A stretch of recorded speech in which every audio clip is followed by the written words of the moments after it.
주술과 세뇌 5. 자아는 어떻게 분열되어 가는가?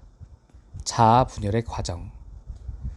자아의 분열에 대해 조금 더 자세히 살펴보도록 합시다.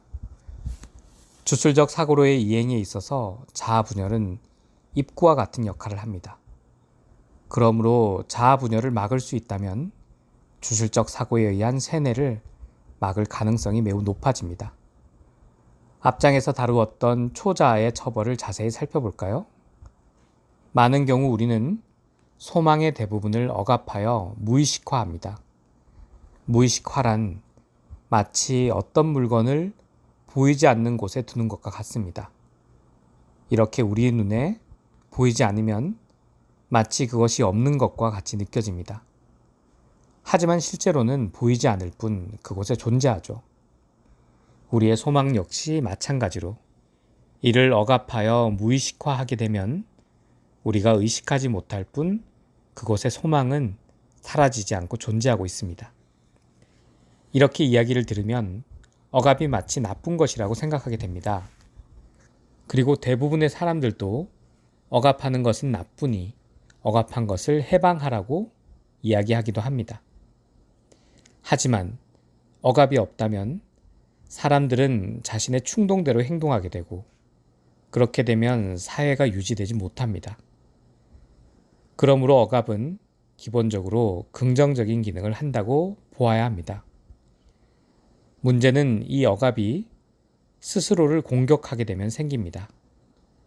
아직 억압을 환상을 통해 해소하는 단계는 괜찮습니다.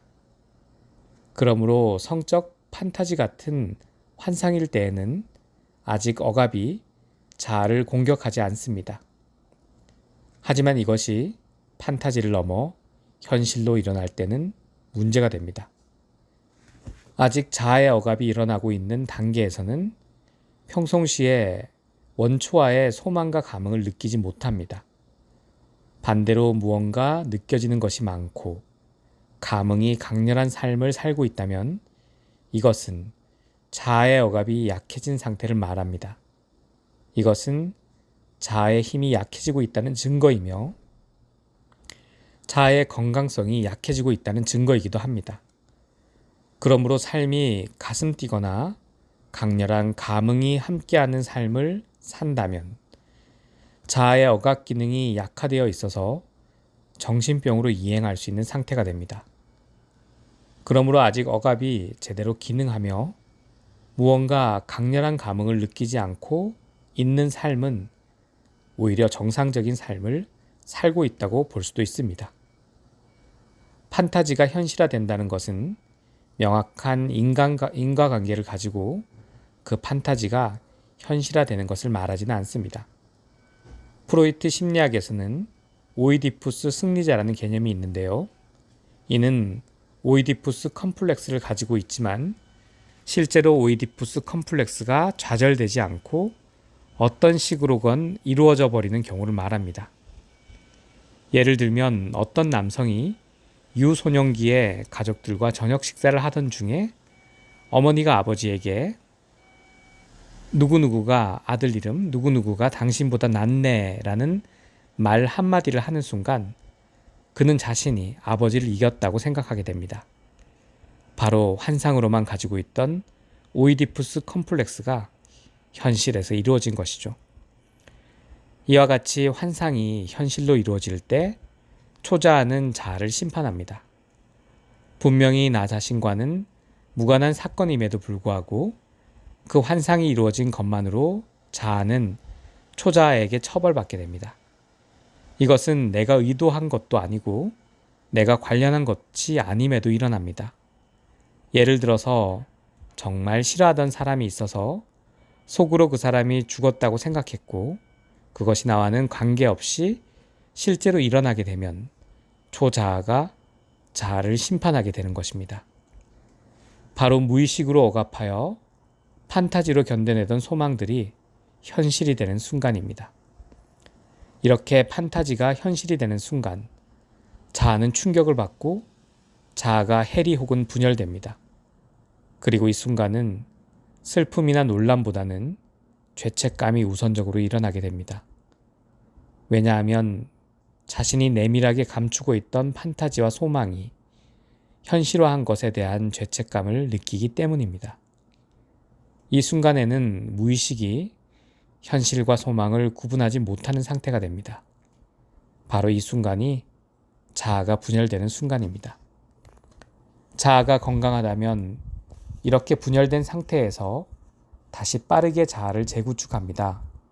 하지만 자아의 건강성이 약하거나 자아에 컴플렉스라고 하는 상처가 많이 있다면 자아가 재구축하지 못하고 서서히 무너지게 되면서 내면과 외부의 경계가 모호해지게 됩니다.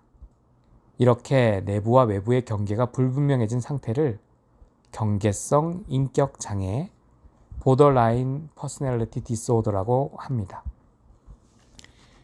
경계성 인격 장애 상태에서는 외부의 일을 내면과 혼동하게 됩니다. 그래서 외부에서 일어나는 일들을 모두 자신과 관련이 있다고 착각하게 됩니다. 마치 지나가던 사람과 잠시 눈이 맞았는데 그 사람이 희죽 웃은 것이 내 헤어스타일이 웃겨서 그렇다고 착각하는 것과 같은 것입니다. 물론 실제로 그런 이유에서 웃었을 수도 있지만 그렇지 않았을 수도 있습니다. 하지만 경계성 인격 장애 상태에서는 현실을 통한 검증 없이 자신의 생각을 그대로 믿어버리게 됩니다. 그래도 경계성 인격 장애의 초기 단계에서는 아직 자아를 되돌아오게 할 수 있는 여지가 있습니다. 하지만 자아를 되돌리는 과정에서 이유를 알 수 없는 불안감이 몰려오게 됩니다. 이 불안감은 과연 앞으로도 내가 자아를 유지할 수 있는가에 대한 불안감입니다. 이미 한번 무력감을 체험하고 자아가 무너지는 경험을 했고 앞으로도 유사한 무력감을 체험했을 때 과연 지금과 같이 자아를 되돌릴 수 있을까에 대한 불안입니다. 그러므로 이유를 알 수 없는 불안감은 과거의 무력감을 체험했을 때의 경험에 기반하여 미래에도 일어날 수 있는 무력한 상황 혹은 무력감을 체험하고 그 상황에서 되돌아오지 못하는 것에 대한 불안감이라고 볼 수 있습니다. 이 단계에서도 돌아오지 못하고 더욱더 내면으로 향하게 되면 중증 경계성 인격 장애로 나아가게 됩니다. 이 단계부터는 본격적으로 그 애착의 대상이 자신의 내면이 됩니다. 점차 외부에서의 현실적 증명이 필요하지 않고 자신의 느낌이나 생각이 점점 큰 가치를 가지게 되는 것입니다. 이렇게 중증 경계성 인격 장애가 되면 이상적인 부모의 역할을 추구하게 됩니다. 이전까지는 부모를 대신하는 동성 혹은 이성과의 관계를 외부에서 찾아왔습니다. 이것이 바로 애착의 대상이 외부로 향한다는 것의 의미이기도 합니다. 하지만 이제는 그 애착의 대상을 내부로 향했기 때문에 내면에 존재하는 자신이 바라오던 이상적 부모상을 찾게 됩니다. 이 내면의 이상적 부모는 무한한 사랑을 약속해 줍니다. 물론 그 사랑은 현실적이지 않고 현실상에서 일어나지도 않습니다. 그렇기 때문에 현실과 내면의 이상적 부모와의 괴리를 조절해야 할 필요가 생깁니다. 바로 여기서부터 정신병의 길로 나아가게 됩니다. 이 내면의 이상적 부모상은 내면에 존재하기 때문에 현실에서의 체험에서 자신을 보호해주지 못합니다. 그렇기 때문에 매번 현실에서 감당하지 못하는 일을 만날 때마다 내면으로 도망쳐서 내면의 이상적 부모에게서 위로를 받으려고 합니다. 하지만 그렇게 위로를 받는다고 해서 현실이 변화하거나 현실이 더 나아지지는 않습니다. 그렇다고 다시 현실로 눈을 돌릴 수 있을 정도로 자아가 회복하지도 못합니다. 그러므로 자신의 내면이 현실을 오염시키기 시작합니다. 이제부터는 자신이 옳고 세상이 잘못되었다는 식으로 외부 현실을 바라보기 시작합니다. 이제 정신이 보편 무의식의 원형에 잠식당하기 시작하는 단계입니다. 보편 무의식의 원형이라고 하면 신화나 오래된 상징 등을 생각하기 마련입니다. 하지만 보편 무의식의 원형이란 보편적으로 대다수의 사람들이 무의식적으로 가지고 있는 원형적 이미지를 의미합니다. 그러므로 대다수의 사람들이 당연하다고 생각하는 진실이나 상식 등의 개념을 말합니다. 이 보편 무의식은 인류라는 종족의 번성을 위해 필요하다고 여기고 무의식적으로 따르게 하는 프로그램들을 말합니다. 이는 집단 전체의 이익을 위해 필요하다고 생각하는 것들로 집단의 가치관, 이데올로기, 윤리관 등을 말합니다. 즉, 이 보편 무의식에는 개별성은 완전히 사라지고 집단의 단체성만이 살아있고 집단의 유지와 성장만이 목적이 되는 것입니다. 보편 무의식에 잠식되었다면 이미 현실에서의 개별성을 무시하고 자신의 내면에서 체험하는 것의 중요도가 매우 높아진 상태이기 때문에 내면이 현실의 역동성에 맞추려는 것이 아니라 현실이 내면을 따라야 한다고 주장합니다. 이것이 바로 내면이 현실을 오염시키는 것이며 보편 무의식의 꼭두각시가 되어서 움직이는 것입니다. 하지만 문제는 이 보편 무의식은 개별자들의 행복을 위한 프로그램이 아니라는 것에 있습니다. 그러므로 개개인의 보편 무의식을 따르게 되면 그 개인의 행복은 보장되지 않습니다. 그러므로 최대한 보편 무의식에서 자아를 보호해야만 개인의 행복을 이룰 수 있습니다. 하워드 블룸의 서적인 루시퍼의 원리, 집단 정신의 진화에서 이를 잘 설명하고 있습니다. 사막에 사는 불개미들은 산란기가 되면 햇빛 아래로 뛰쳐나갑니다. 그 수천 마리 중에 운이 좋아 2초 안에 그늘에 도달한 개미들은 그곳에 새로운 개미집을 짓고 그 개미집에서 집단이 번식합니다. 이렇게 살아남은 개미는 전체의 7, 8마리 정도이며 그 외에 수천 마리에 해당하는 개미들은 2초 안에 말라 죽어버립니다. 확률적으로 보면 각 개체가 생존할 확률은 극히 희박합니다. 하지만 사막의 불개미들은 이 방법을 계속해서 반복해왔습니다. 왜냐하면 개미라는 종 전체에 있어서 이 방법이 종을 유지하고 발전시키는 가장 효율이 좋은 방법이기 때문입니다. 이는 분명히 개별자 개미에게 있어서는 악마와도 같을 것입니다. 하지만 개미라는 집단 전체에게 있어서는 이것이 가장 좋은 수단입니다. 인간에게 있어서도 마찬가지입니다. 개미들을 사막의 뜨거운 햇빛 아래로 내모낸 것이 바로 집단 무의식입니다.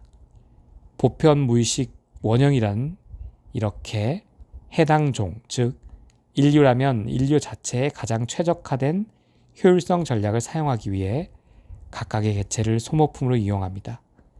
그러므로 사람 각각의 행복에는 관심이 없는 것이 바로 인간을 지배하는 집단 정신, 즉 보편 무의식 원형입니다.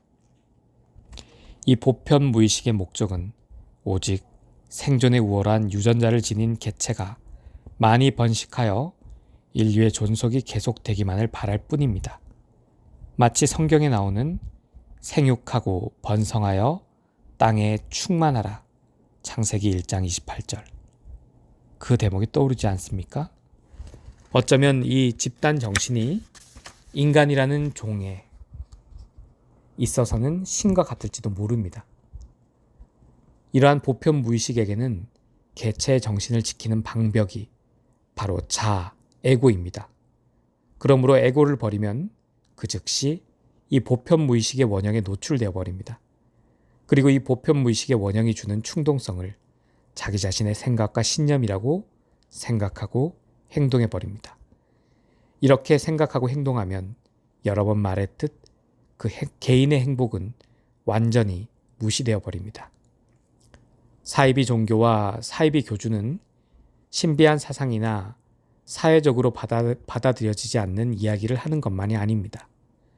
마땅히 따라야 할 숭고한 가치와 이상에 있어서도 동일하게 세뇌를 위해 사용할 수 있습니다. 이는 사회 구성원 대다수가 찬성하는 이데올로기부터 시작하여 반일이나 반공도 마찬가지로 사용하게 됩니다. 그러므로 친일 세력 청산이라거나 반공 세력 청산 등의 주장을 매우 진지하게 하는 사람들은 모두 마찬가지로 자아가 무너져서 보편 무의식에 노출된 사람들이라고 볼 수도 있습니다. 그러므로 어떤 주의 주장에 깊이 감화되어 마치 그 화신인 것 마냥 행하는 사람들은 정신병에 걸린 사람들이고, 이런 것에 휘둘리는 사람들은 모두 심신미약자일 가능성이 높습니다. 아무리 숭고한 이상이나 가치라고 할지라도 그것들은 개인의 행복을 위한 것이 아니라 집단을 위해 개인의 희생을 강요하는 아이디어에 불과한 것입니다. 그러므로 사람들이 불행한 것은 숭고한 가치와 이상이 실현되지 않기 때문이 아니라 자신을 이미 애착에 자신을 위한 것이 아닌 사상을 실현하려 하기 때문입니다. 정상에서 정신병으로의 이행 과정을 다시 살펴보겠습니다. 1단계 초기 경계성 인격장애. 자아의 해리에서 회복되지 못하고 내면과 외부의 경계가 모호해지는 단계입니다. 2단계 중증 경계성 인격장애. 애착의 대상이 외부가 아닌 자신의 내면이 됩니다. 자신의 느낌이나 생각이 큰 가치를 가지게 됩니다. 3단계 초기 조현병. 현실에 일어난 일을 내면의 논리로 설명합니다. 자신의 생각이 틀릴 수 있다는 생각을 하지 않습니다. 4단계 개체성의 상실과 중증 조현병. 자신의 개체적 의견이나 판단이 아닌 보편 원리에 조종당합니다. 대의를 위합니다. 모두를 위해 행동하며 어떠한 집단의 대표자와 같이 행동합니다. 이미 애착의 대상이 내면으로 향하게 되면 정신병에 속하게 됩니다. 그러므로 아직 정신병 소양이 있거나 경계성 인격 장애의 초입에 위치한 사람들은 빨리 치료를 통해서 자신의 자아를 되돌리는 방법을 훈련해야 합니다. 만약 2단계를 지나가게 되면 이미 뇌에서 생리적으로 내면의 대상에 의한 쾌락 물질을 생성하는 회로가 만들어진 것이기 때문에 약물을 사용하지 않고서는 이 진행을 막을 수 없을 수도 있습니다. 이것은 일상생활을 하면서 어떠한 체험을 만나는가에 대한 것으로 그런 것으로도 확인할 수 있습니다. 만약에 어떠한 체험을 하고 기분이 좋지 않다거나 그 기분이 반복되는 정도라면 아직 히스테리라고도 부르는 신경증 상태이며 아직은 자아의 기능이 활동하고 있는 것입니다.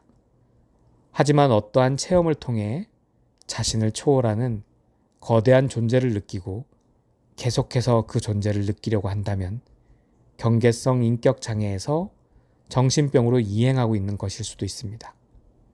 그러므로 지금 이 순간에도 많은 사람들이 참나 혹은 신의 은총 등을 찾으려고 하는데 이는 스스로를 정신병의 위험에 노출시키는 매우 위험한 행동일 수 있습니다. 지금까지의 이야기를 정리해 봅시다. 건강한 자아는 자아가 무너지지 않는 것이 아니라 무너져도 다시 회복할 수 있는 힘을 가진 자아라는 이야기를 했습니다. 자아의 기능은 억압하는 것이며 이 억압이 제대로 기능해야만 우리는 사회 속에서 부적절한 행위를 하지 않으며 살아갈 수 있습니다.